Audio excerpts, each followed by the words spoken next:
think the message that it sends is that there's a separate set of rules and laws for officers than there are for civilians. Officers can break the law and get away with it, but civilians can't.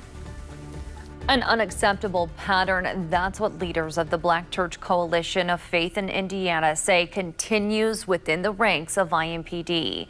Thanks for joining us. I'm Nicole Griffin. Today, IMPD released edited video of a deadly shooting nearly 20 days after an officer opened fire on a man during a traffic stop. A major push from the Black Church Coalition and the victim's family is calling for transparency. Our Amber Grigley has been looking into this since the video was released this evening. She's live in studio tonight with what leaders with the Black Church Coalition are saying and strong demands for IMPD. Amber. Well, Nicole, I spoke with Pastor Darrell Brooks with the Black Church Coalition of Faith in Indiana. He says they are not just pointing fingers at IMPD and city officials, but it's about holding those responsible accountable and making sure that the city's black and brown people are treated fairly. Now, we want to warn you that the video you are about to see may be disturbing. Come out here and talk with me. Come have a second car. Many people would blame Gary for running. He shouldn't have run, right? But you have to ask yourself, why did he run? Stop it! Stop it! Because that's the perception in the black community. When you're pulled over by IMPD, we have to run from them. It was August 3rd. Police tell us an officer pulled over Gary Harrell for reckless driving that morning on Parker Avenue and East 34th near Keystone. IMPD states their officer, Douglas Carell, a 28-year veteran of the force, shot 2 rounds from his gun, hitting Harrell at least once as he was running away. I don't know of any occasion where a man should be shot in the back. Police say Harrell was asked to not get back in his car after being pulled over. And when he did, they say he grabbed a gun and started running. He did not pose a threat to anyone or the officer. He was running away from the officer.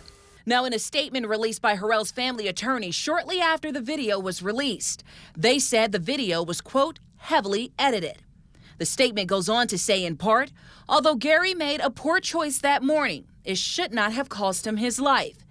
And, quote, they call upon IMPD and the Marion County prosecutor to fully and fairly investigate the shooting, including carefully considering criminal charges against Carell, a demand that falls in line with what the Black Church Coalition is asking for.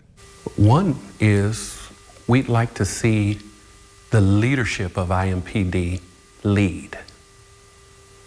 IMPD Chief Taylor needs to lead now.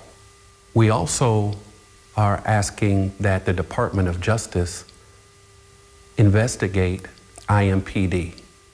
And we also want the officer that is involved in this shooting, he needs to be fired.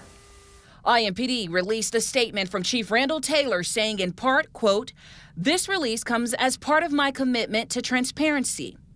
And at this point, this investigation is incomplete. I am asking for the public's patience and trust as we investigate this thoroughly. My prayers remain with all involved. Brooks tells me although the release of this video may be hurtful and frustrating to many, continue to respect officers. I am not anti-police. I am anti-over-policing. And this is what we're seeing in our communities. Over-policing in the African-American communities. And I want our communities to really rally together to understand that you have some advocates here who are fighting with and for you in this arena. And we're going to get some answers. We're seeking answers, and we're not going to stop until we get these answers. In Indianapolis, I'm Amber Grigley, WRTV. The Harrell family has retained National Civil Rights Attorney Ben Crump. Other notable cases that he's worked on include George Floyd, Ahmaud Arbery, and Breonna Taylor, and many more. To find full statements from Harrell's family, IMPD, and the Black Church Coalition of Indiana, go to WRTV.com and search for this.